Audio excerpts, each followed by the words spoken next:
Welcome to the MMA Fan Podcast. Ladies and gentlemen, I give you Stu and Blake. Hello and welcome to the MMA Fan Show. I'm Stu Whiffin. Joining me always, Blake Harrison. How are you? Yeah, I'm good. Did Elvino flow last night?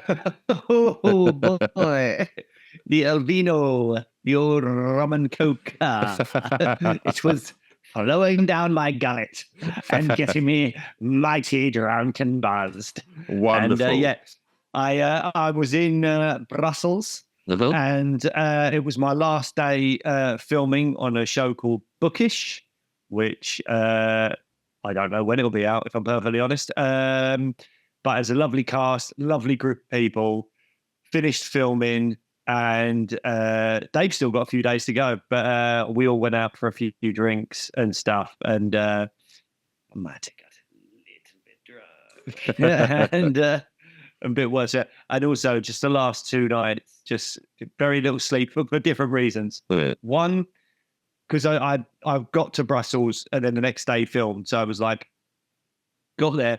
And I'm like, I don't know, like a young child in that if you change my bedtime surroundings, it takes me a little while to get used to it. So like, I'm in the hotel, my wife's not with me, I'm on my own, there's different things around me, the TV channels are in a different language, Blake's not settled. He's not settled. And so I slept very poorly. And then last night, I slept incredibly deeply because I was quite drunk. And then, but I only slept for like 4 or 5 hours. I actually woke up this morning thinking, oh, my alarm's about to go off in a minute. I set my alarm for 9 o'clock thinking, give me enough time to sleep and then get ready for the car to go home. I turned around, it was 7:30. I was like, what? How's this? But I slept very deeply, but just not for very long. Yeah. And so I actually got a slightly hungover workout in this morning. Look at you, mate. Loving that. So obviously you've then travelled home. So that is why we're not in the studio. And, that's why we're not in the studio. And this is all quite last minute because I kept you kind of dangling a bit yesterday, didn't I? Because I was like, I don't know when we're filming. We're running over. And you were there like, are we going to record this episode? Are we not going to record this episode? So apologies for that. All good. Well, look, before we get into today's show, I want to say, hey, Fat Candy, nearly out of Skittles. And we won't be eating them on today's show. Because they'd be a great hangover cure. Wouldn't they? I wish I was at the studio today. I would be stuffing my face full of those Fat Candy Skittles right now. That made me feel much better. And you can get yours by heading over to Fat Candy and putting in the discount code Sweet MMA15, Sweet MMA15, and that will save you some. Is it Sweet MMA15? Yeah, it is, isn't it? Yeah, I was thinking I get that right then. Yeah, it is. I mean, it's all in the show notes anyway, so just go and check that wherever you listen or watch this. Also, we are sponsored by Ferocious Fightwear. And they will supply you with all the clobber you need to clobber someone in the ring. And yeah, you can get yourself mouth guards, hand wraps, rash guards, everything you need to get involved if you fancy learning some martial arts or if you're already training. Go check them out. And what's the discount code for Ferocious Fightwear? Can you remember? MMA Fan Show 15. This is MMA really show. Unprofessional. It's so unprofessional of us. It is. You should. I'm hungover. I know. This is on you, mate. It's You've because got to carry this entire episode. And right now, I've got very little confidence in you. The reason is we've normally got it on the screen behind us. Dressed like Ray Winston in Sexy Beast. I mean, look at the tan and the open shirt. I mean, if you lean back, I'm going to get an eye full of chest, aren't I? Look at, yes, come on, show the people. There's tattoos, there's a chain. Go on, just pull them apart a little bit. Go on, pull it apart. Yeah, yes. Oh, man. Yeah, I've got cool. Man. So, yeah, anyway, your discount codes are in the show notes and they're tagged in all the posts. Go give them a follow on the socials And go check out Ferocious Fightwear and Fat Candy. We will be all singing, all dancing, I imagine, next week. So you'll have all the big logos and stuff behind us because we'll be back in the studio. Anyway, I've caught the sun. I'm looking a bit Ray You are. You're looking very tanned. Very, very tanned. So today's episode, we're going to be talking about what happened at the weekend with Corey Sandhagen versus Umar Nurmagomedov and the other fights that happened on that card. Also, very special announcement. There was an announcement of what's going on at UFC 308, also in Abu Dhabi, I believe. Max Holloway fighting for the belt against Ilia Topuria. Hamzat Chimaev against Robert Whittaker, along with some other fights on that card as well. So we're going to chat about that today as well. So we've got a few things coming your way today. Last week's stuff, the fight announcements for UFC 308, maybe something else if we throw it in there. But how do you want to start this, Stu? Do you want to just talk about what happened at the weekend? Yeah. So I was away at the weekend, sitting in the field, hence I've gone orange. But I did manage to watch the scraps when I got back.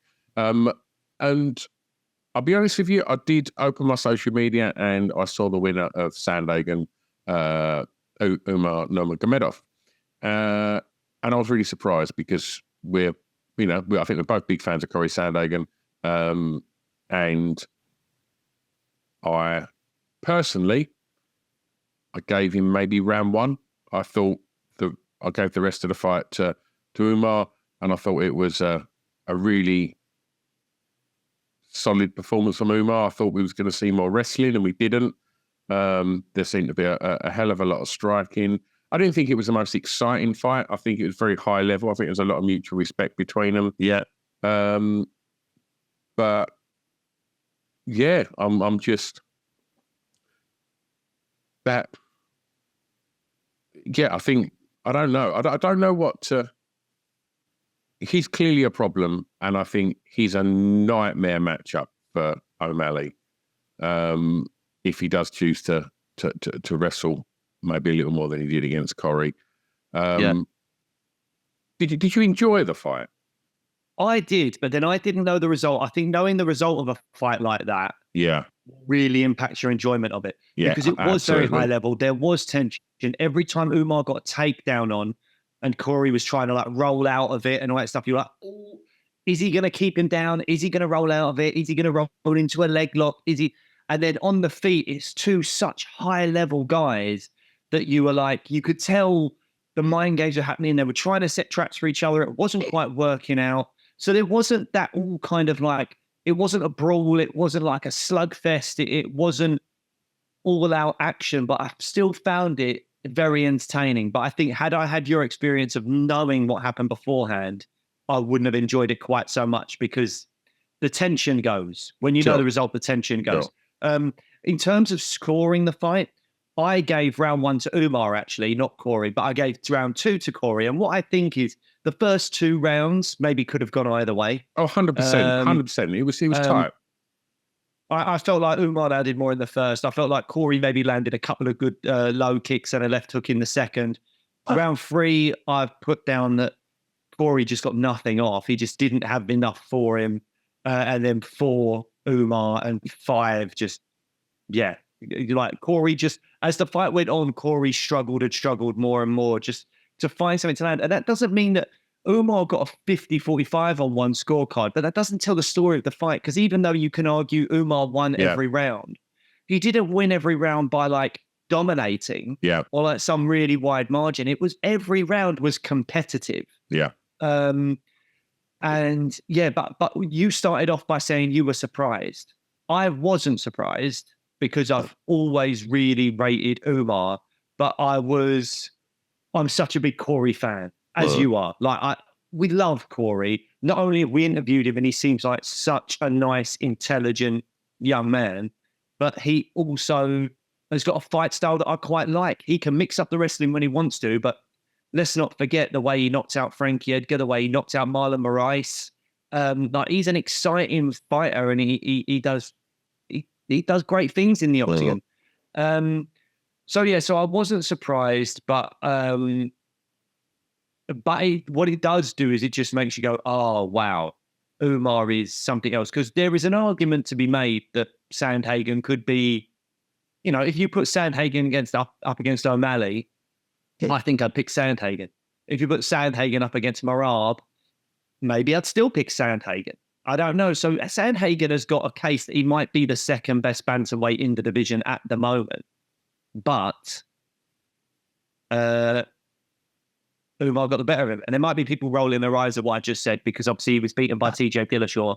I think he beat TJ, and he was beaten by Petr Yan. I don't think that Petr Yan is the same Petr Yan now. And I think that fight, again, was another very close and competitive fight. Right.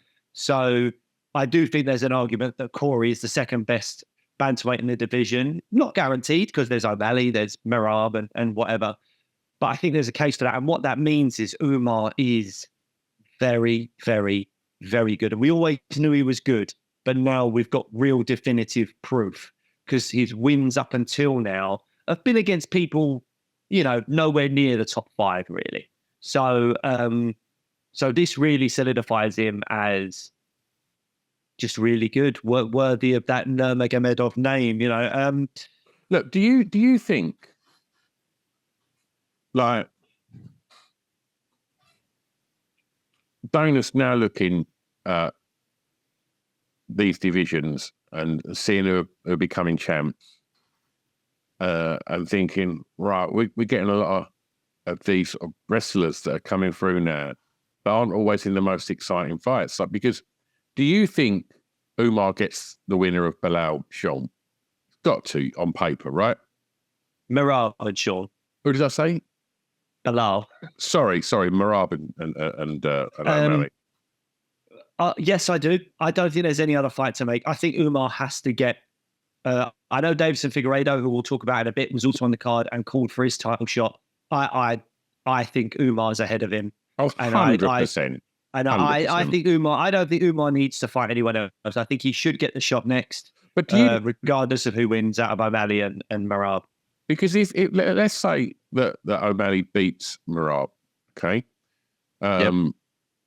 I don't think he's going to, but let's imagine he does, right? Yeah, there's your superstar right there. Yep. Merab's funny and quirky, but he's not going to be selling tickets. Do you think, not in the same way of Sean? Yeah. No. That's what I'm saying. Saying. And the superstars in UFC are few and far between at that level. Yep. And so, are they going to look to protect O'Malley? And do they think? I don't know. I'm just playing devil's advocate a little. No, I get it. But what I think maybe you're not considering is the power of the Nurmagomedov name. Of course.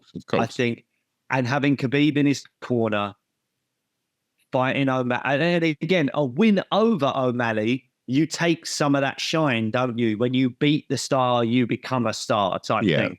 And it doesn't always work out that way in terms of, like, Khabib beat Conor. He got some of that shine, and he was already a bit of a star in his own right, but he'll never match Conor. Umar will never be the star that O'Malley is, unless he goes on a huge run of title defenses, which he may do. But he can definitely grow in his stardom. Yeah. And again, outside of North America, the other parts of the world, maybe be a bigger star than O'Malley. And yeah, I think having a Nurmagomedov as champion in the UFC is no bad thing at all. I think that's actually good business for them. I'm just looking at the level that they've built O'Malley up to in quite a short space of time. Yeah. And but sometimes you just got to do it. Like, there's no choice. If he loses, and there's an opportunity for Sandhagen to fight O'Malley, I'm all over that, because I think that's the fight that's the fight I want to see. I think. I'd love if we're talking about matchmaking for Corey. I would like to see him fight the loser of Merab and Sean. Yeah, but there's other fights out there. Like maybe Sir Henry Cejudo or something like that is ranked fifth, because Corey's fought a lot of people in that bantamweight division. Well, look, let's move on, but let's just jump past Sharaputdin for a moment and talk about Figgy while we're talking about 135, because. Can I just ask you, do you feel like Umar is the favourite against either Sean or Merab.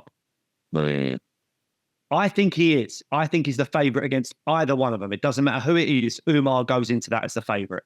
What do you think? I think the performances that both of that either Merab or Sean puts in at that fight will determine, I think, from that. I think if we see something special and we see, because Merab's probably going to look to get O'Malley down, isn't he? And I think be really cool to see how Sean deals with that and just how much Merab controls him. If it is a masterclass from one of them and a really dominant win, I think that could maybe change how people view the fight against Nurmagomedov. One more question then. Who has the better chance of beating Umar? Is it Merab or Sean? Do you know what? I can't write off O'Malley's hands because they're powerful. And look, if it's going to be a wrestle fest between Merab and Umar, that could potentially go either way. But I think you get it with a hand, and like we've seen it puts people to sleep. And I think that's also what makes him such a star and so exciting. And but yeah, I don't know. I think the same. I actually thought you were going to say Merab, but I agree with you. I think it's Sean because I think if it's Merab and I think their wrestling will sort of maybe cancel each other out. Yeah. And I think Umar is a way better striker than Merab. Yeah. So I think the fight probably takes place on the feet and Umar beats him up on the feet. Yeah. If it's O'Malley, I would favour Umar for sure. But O'Malley, as you said, he's got that power where you just go, he's only got to clip him once and you just never know. And every round starts on the feet. And if he just clips him on the way into a takedown, then you just never know. You just never know. So I would say Sean's got a better chance than Merab, but I would pick Umar to beat either of them right now. Well, look, as I mentioned, we get back to Sharaputdin. But you mentioned Figgy a moment ago, and he got the decision win over Cheeto this weekend and called for the title shot. Now, I think it was a smart move for him to call for that because I don't think he's going to get it. But by beating Marlon Vera, you've proven that you are a problem in that weight class.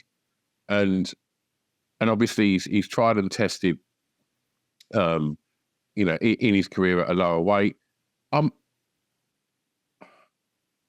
don't know. I mean, do they give him Sandhagen? Like, I think that's a bad matchup for him. Like, but who else do you give him? Pidion. No. Why? What's your problem with Jan? I think being a former champ and just beating Cheeto, I don't know. I think Corey beats him, but I think give him I don't know.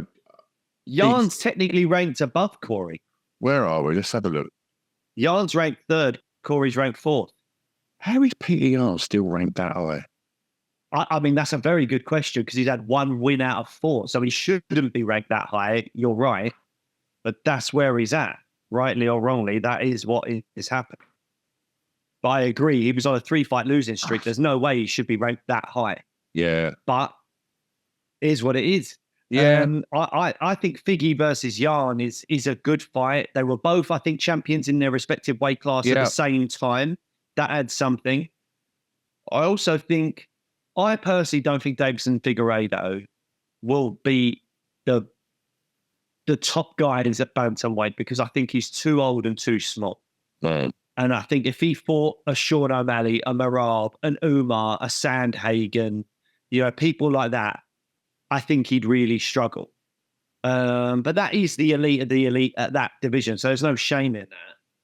But I think that the only guy that I think he matches up relatively well with and still might lose to is Jan. So I want to see that fight. All right. And in regards to Cheeto, I mean, if I'm honest, I don't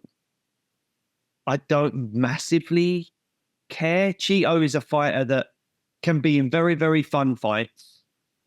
I'm thinking Song Yudong. Really?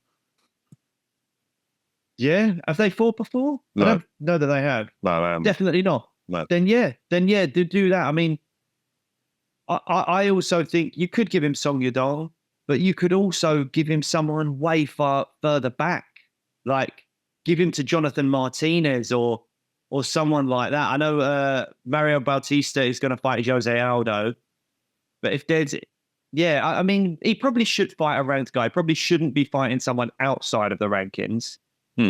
But that's harsh. But probably. But can't believe how much you hate Marlon Cheeto Vera all of a sudden.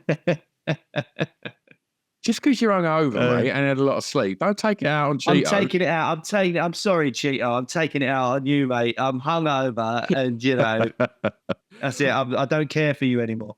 Well, look, the fight that went on between them two was the much hyped Shara Bullet, the kind of crazy pirate dude that somehow. The crazy pirate dude just found himself ranked that, like, placed that high on the card. Clearly, the UFC are trying to make a star out of him. And also, it's the Abu Dhabi thing as well. Of course. Yeah. 3 rounds, got the decision. Smashed into pieces. Yeah. How that was, I don't know how that's fight of the night because it wasn't competitive. No. It was Sharaputdin, it was smashing around. But I mean, credit to Alexejczyk for being able to take the punishment. Yeah. But yeah, it wasn't great, I don't think. No, it was a very good performance. It was good. It wasn't a fight of the night. That's my issue with that. And I guess the only thing that's really been newsworthy to come from that fight, and that's, I guess I'm maybe being a bit harsh on his performance out, is the shittest call out ever. Oh my God, it's criminal. Criminal Diaz, call out. Obviously, Nick Diaz was meant to have been on that card. And didn't he call to fight him in Abu Dhabi? Yeah. No, in Abu Dhabi. And it's like, mate, he can't get in. Like, he's just had a problem getting into the country. You want to try and fight him in the same place that he struggled to get into in a few months' time? Like, there was so much wrong with that call out. It really, really annoyed me. It's just so weird. It's like, it was such a bad call out. If you're this, you're so dangerous and you're on this tear at the moment. So he's 14 and 0, 15 and 0, something like that now, isn't he? Something like that. I don't know. Was he like 3 or 4 and 0 in the UFC? Maybe 3 and 0 in the UFC. And so you're going to call out poor old Grandad Diaz, and it's like, to what? I mean, if we're going to see Nick Diaz fight, which I'm in no rush to see, like, we want him fighting other, semi-retired veterans, don't we? Where there might be some level of competition, not young fucking tigers on tears. Do you know what I mean? And I just thought, oh no, you pissed me off with that, mate. I thought that he's just nonsense. Like, I think he's going to get rocketed up. I think he's going to get big fights quite quickly. I think they're clearly all over him, and I'll be interested to see Abu Dhabi where he ends up who he ends up standing up and sitting in the octagon. It's not going to be Nick Diaz, and if it is, fucking shame on the UFC for that. But it can't be. It can't be that. Like, it was a good performance. He looked good. Got to do a lot of flashy stuff. He looks like a fun fighter. Like, I don't think he's necessarily a title contender down the line or anything. I think he does struggle with the wrestlers. Like, Alexejczyk took him down. Who was a guy? Was it Bruno Silva or someone that took him down in a previous fight? And these aren't wrestlers taking him down. They can't keep up with him in striking. It was Bruno Silva. Yeah, and they're able to just kind of get him down. And yes, he wins the fight, but it's like when he starts fighting wrestlers, like, I'd have to pull up like the rankings and middleweight. But when you start looking at the middleweight division and you go, Chris Curtis very rarely wrestles, but can. Hernandez wrestles. Michel Pereira, that would be a fun scrap on the feet, but Michel Pereira's been showing you that he can grapple at the moment. Hamzat Chimaev, Roman Dolidze, Jack Hermanson, Brendan Allen, Marvin Vettori, Robert Whittaker. All these guys, Dricus du Plessis, all these guys can wrestle. Yeah. All of them can wrestle. And I just think he'd struggle massively with all of them because I think that's a massive hole in his game. But fun fighter, got such a great, interesting look. Could be a big deal for the UFC if they matchmake him correctly and all that stuff. But to say Nick Diaz, you're a striker, I'm a striker, but that means Nick Diaz like 40 odd years old or whatever the hell he is. He's not won a fight in 10 years. That is a horrendous call out. Again, it's criminal. That is criminal. I'm not happy with that at all. Who I would like to see him maybe fight is someone like Kevin Holland. I know Holland seems to be at welterweight at the moment, but he's a guy that has fluctuated between the two. And I think with Kevin Holland, you got Blake so that is a fucking good shot. Because he'll strike with him, but Holland can do the wrestling stuff as well. But again, not elite to the point where it will really cause Shara maybe huge problems. And if Kevin Holland wrestles him for 3 rounds, he will never make anything of himself in terms of like the top end of the UFC. But it gives him a problem to deal with to make sure he keeps it on the feet, and then a fun striking match when they are on the feet. And he still will have a slight size advantage. It will get people talking because it's Kevin Holland and he's a big name. I think that Kevin Holland fluctuates between middleweight and welterweight a lot. Shove him up to middleweight, go and fight Shara Bullet. He'll probably enjoy that because Shara Bullet's got a style that he'll probably like to fight, and he's got a bit of popularity and stuff. So for me, that makes sense. Do Kevin Holland. Speaking of other kind of veterans of the game, we saw Tony Ferguson get rear naked choked out by Michael Chiesa in the first round.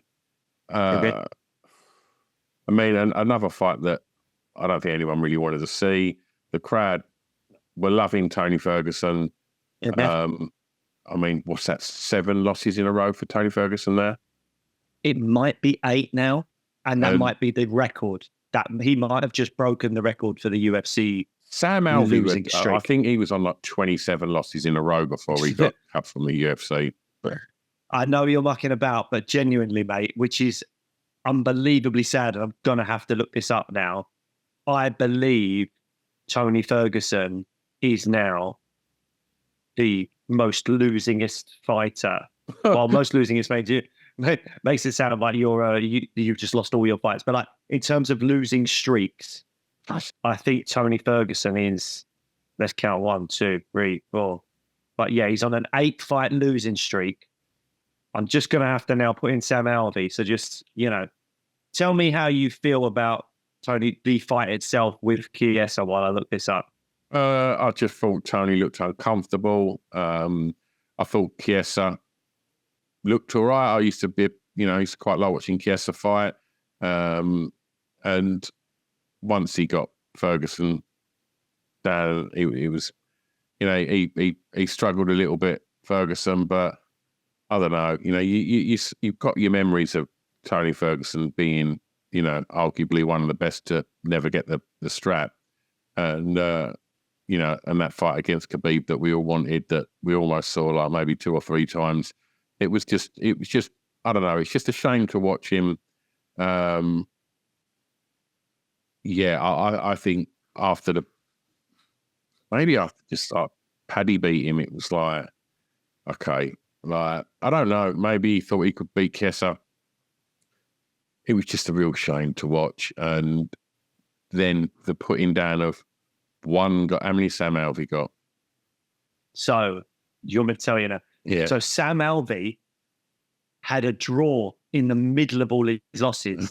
So, he had 4 losses, a draw, 4 losses.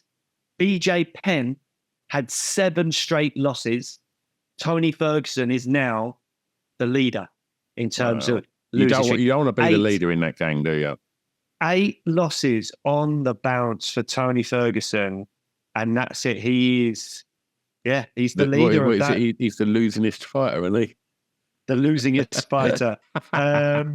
This sounds like something like a 4-year-old would say, that he's the losingest fighter, Daddy. Yeah. I mean, look, it's not to mugs, Justin Gaethje, Charles Oliveira, Beneil Dariush, Michael Chandler, Nate Diaz, Bobby Green, Paddy Pimblett, Michael Chiesa. I mean, they're not terrible losses, but 8 on the bounce.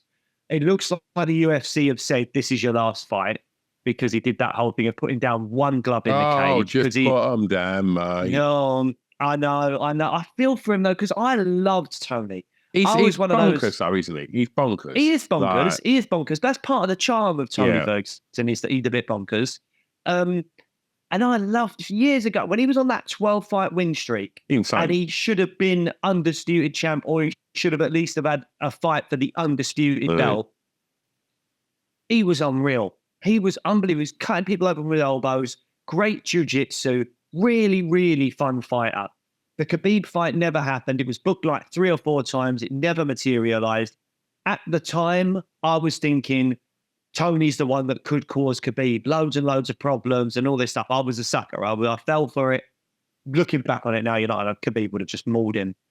But yeah, it's sad to see a fighter that was so good and is still so loved go on such a terrible losing streak. And it seems like he's still not 100% calling a day on his career. He doesn't want to fight outside of the UFC, but it looks like the UFC don't want him anymore.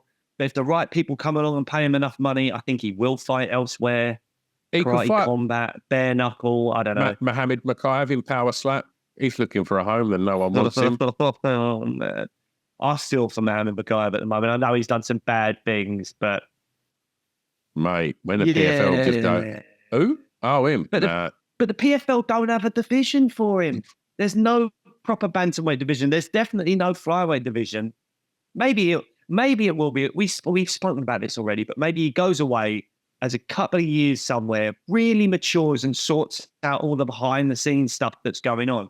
He's 7-0 in the UFC. He really should be the number 1 contender for the belt.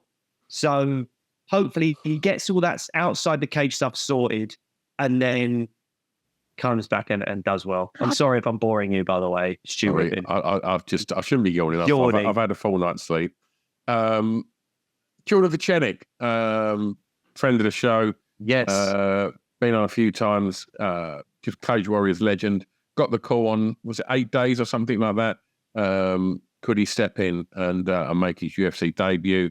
Of course he said yes because he's Jordan Vichenik. Unfortunately come up on the wrong end of the decision. Put in a fantastic performance, I thought, on 8 days. Round 1 was fantastic. Yeah. He was all over him. Kutateladze couldn't do anything with him. Jordan Vichenik was all over him. Upper weight class as well, I believe. Was it? It's up at lightweight. Yeah. And I know that his last fight was also at lightweight, but he's most of his career is featherweight. Yeah, I thought he looked fantastic. I think he really looked like he belonged. And Guram Kutateladze is a very, very good fighter. A very good fighter.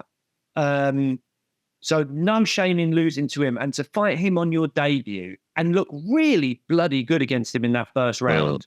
No problem with that. Maybe he ran out of steam. He'd only fought didn't he only fight like a week or 2 ago? I think about 3 weeks ago, yeah.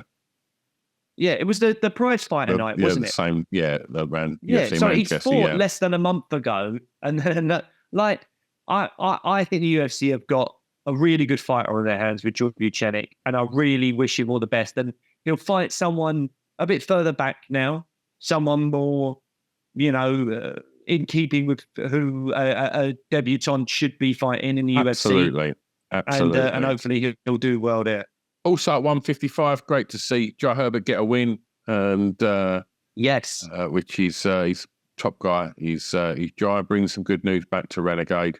Look, there was Mackenzie Dern as well. Mackenzie Dern got a good win against Lupi Godinez, and she looked like she was really improving her striking, which is something we need to see from Mackenzie Dern. So yeah, good on Mackenzie Dern.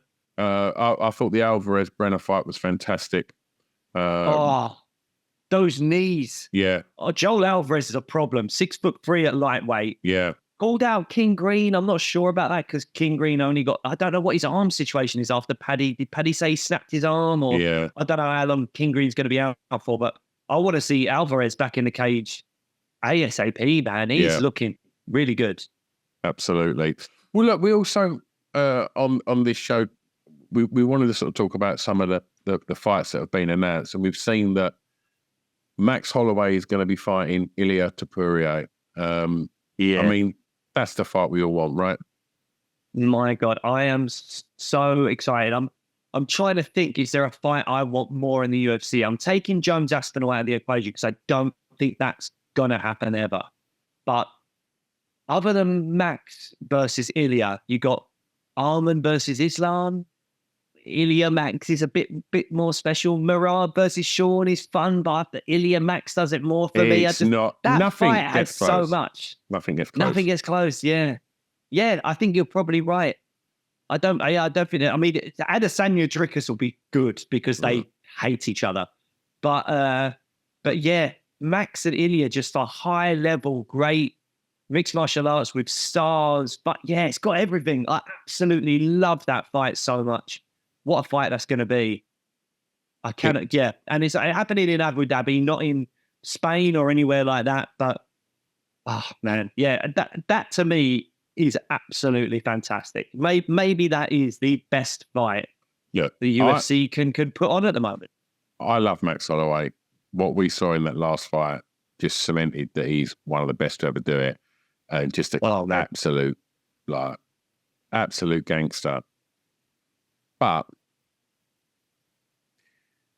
I think Ilia Topuria's boxing is really good, and he has got fucking dynamite in them hands. Yeah. And that ain't all he's got either. Like, he'll wrestle you. Like, he's a legit problem. He won't wrestle Max. Max's takedown defense is too good. He's not going to wrestle Max. But the boxing's going to be great. I wonder what the reach difference is. Interesting, yeah. Oh, it's going to be so good. Can you imagine if Ilia Topuria is the first person to knock out Max Holloway? If anyone's going to do it, for his start? What does that do for his start? His stardom? Yeah, he go through the roof. I wonder if Max is going to point to the centre of the octagon in this one. But then again, JG is like a truck. He definitely would. Max Holloway's a man. Yeah, he definitely would. It's a super exciting fight. I'm so hyped for that. Oh man, I'm so hyped. I want that fight today. I want to just watch it now. Yeah, man, that's such a great fight. And the card itself, overall, is really, really decent. You've got Jeff Neal versus Rafael dos Anjos. That's a good fight. Great fight. Not going to no one's going to be paying money for that fight, but it's a good fight. Lerone Murphy fighting Dan Ige. Yes, please. Really good fight. Yes, please, for all the UK fans out there. Lerone Murphy, still undefeated. Fantastic fighter. Dan Ige coming off of having one of those most amazing moments of taking a fight on 3 hours notice. So Dan Ige is going to get a pop from everyone. He's going to be a bit of a star. Lerone Murphy, Mr. Abu Dhabi, had so many fights over there when it was like Fight Island and stuff, did so well. Going back there now, it's almost like home turf for Lerone Murphy. We'll have to get Lerone back on. We'll have to get him on and ask about that. Yeah, because he will. He's fought there loads of times. He knows it. He should be very, very comfortable there. So, yes, great stuff for Lerone and a good fight. I know Ige's technically ranked behind him, but he's a big name and it's a good fight for Lerone Murphy. They've had a little bit of, I think it was very amicable. I think they met at the PI and had a nice chat, but there's been talk about them fighting before. So this is really, really good for Lerone Murphy. Don't start commenting on that after what you caused between Lerone and Nathaniel Wood. Don't start whipping it up again, mate. You literally caused such a massive problem there. It just kept getting worse as well. I asked a very innocent question, and all of a sudden it was all kicking off, and I didn't know what was going on. It was like, boys, I love you both. What's going on? Stop it. That was so funny. Magomed Ankalaev, can he get out of the room? And he's taking on Alexander Rakic, who is he coming off the loss to Yuri, or has he had a win since then? The loss to Yuri was at UFC 300. That's the fight Ankalaev That's rough, man. That's rough. Give him that backing show. Yeah, they want to keep him away from Pereira, don't they? Oh. They just want but they've got such a star in Pereira at the moment. The last thing anyone wants to see, if you're cashing UFC checks, is Magomed Ankalaev going against this is exactly what I said about, obviously, we've just seen Leon lose, and we're now obviously looking like we're going to see Umar, and I'm just thinking there's all of these like wrestle heavy fighters that haven't necessarily got the superstar prowess of an O'Malley or a Pereira. I think Umar's different. Because he has the name. That's why I feel that way. I think Ankalaev, Bilal, yeah, sure, they can be in dull fights. They can be wrestle heavy. They've not got great big personalities. But Umar, I think with the Nurmagomedov name and Khabib in his corner, it adds something. I know what you're saying. I do know what you're saying. More behind him. Carry on with that card, mate. Right. So Cyril Gane against Volkov. I don't know how I feel about this one. It's a rematch of a fight that was relatively dull. A 5-round decision win for Gane. It's a rematch of that fight. Good things. Volkov's looked well. Obviously, he lost to Tom, but he has looked good of late. You're absolutely right, and he did very, very well against Sergey Pavlovich. Very, very well. Very different style of fight here. But he was very much the matador, and Pavlovich was the bull. And Gane usually plays the matador better than most or anyone maybe in that heavyweight division. So it's going to be a tough one for him to kind of make that work, but hopefully he's learned from the first fight. I don't know who I want to win, because if Volkov wins, what do you do with Tom? Like, where does Tom go? If Stipe and Jones retire after their fight in November, who is there? Who's Tom going to fight? He's just going to know what to fight. Gane has to win so that Tom can at least fight Gane. And even that, I think Tom smashes him. But I think you need Gane to win just so that you can build a fight between him and Tommy Aspinall. No one's going to be excited about Tom versus Volkov again. No, it's not an exciting fight. And there's no. Yeah, I'm don't get me wrong. There's a lot on the line for Volkov and for Tom Aspinall should he lose. And like I say, in that last outing, I thought Volkov looked great. But we saw Tom disperse of him very quickly. And and the last fight on that card, the co-main event of the evening, Robert Whittaker against Khamzat Chimaev. They've rebooked it. It was supposed to happen in Saudi Arabia a few weeks ago. Khamzat couldn't make it. Islam Adeskarov stepped in. And Rob smashed Adeskarov inside around. Phenomenal stuff. I almost felt bad for Rob, because it's like he's done his job. He beat the guy in front of him. I know it was supposed to be Khamzat, but it was Adeskarov, who a lot of people, including me, thought was very, very good fighter. And I still believe he is. It's just that Rob's clearly better. Yeah. But I almost feel bad for him. But then Rob is someone that's going to struggle to get a title shot unless he has a marquee win, because he's lost to Drickus and he's lost to Izzy twice. You beat Khamzat, and like that's a statement, because I know he hasn't fought forever and a day, but he's a big name, isn't he? Yeah. And because he's probably still behind Sean Strickland, as much as it pains me to say it. But Sean Strickland has a win over Izzy and a contentious loss to Drickus. I actually scored that fight for Strickland when he lost to Drickus. So you can throw Strickland into a fight with either of those guys after that fight happens and say, no, this is the right fight to make. And people go, even if you don't like Strickland, which I'm not a big fan of him, you have to sort of accept it and go, well, yeah, it does sort of make sense.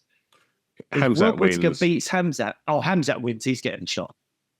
For sure. Like, I don't know. I'm not going to get too excited about it, because when I see him at the octagon and I see him making the ring walk, then I'm on board.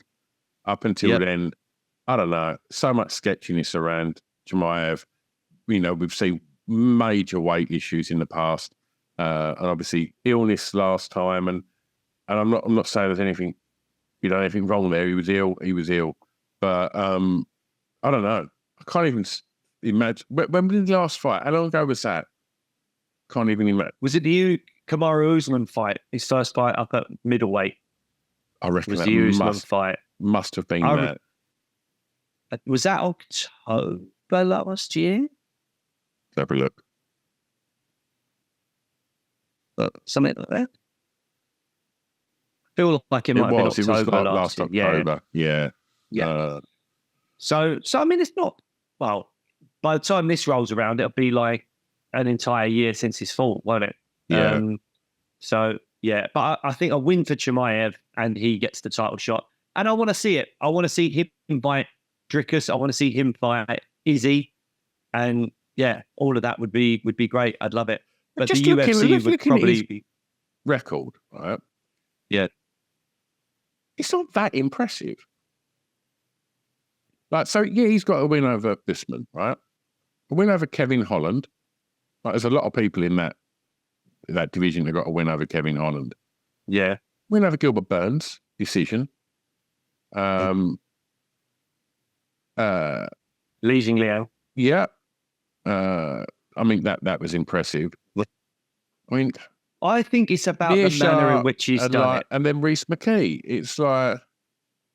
Yeah, but it's about the manner in which he's done it. The fact that he had his first 3 fights only like a month apart or whatever the hell it was. Then he was he was Smash Brothers 6 weeks apart. Prime Till, I guess. What he did to Li Jingliang when he lifted him up and just threw him down in front of Dana White, I was chatting to Dana, was unbelievable. The Gilbert Burns fight was still good. It was a great fight, and he showed a lot of heart and determination and all those things, and he won. But maybe the Burns now isn't the Burns he was, so maybe that doesn't look as good on paper. Kevin Holland was obviously, it was supposed to be Nate Diaz. And then Kamaru Usman actually did very well in parts of that fight against him.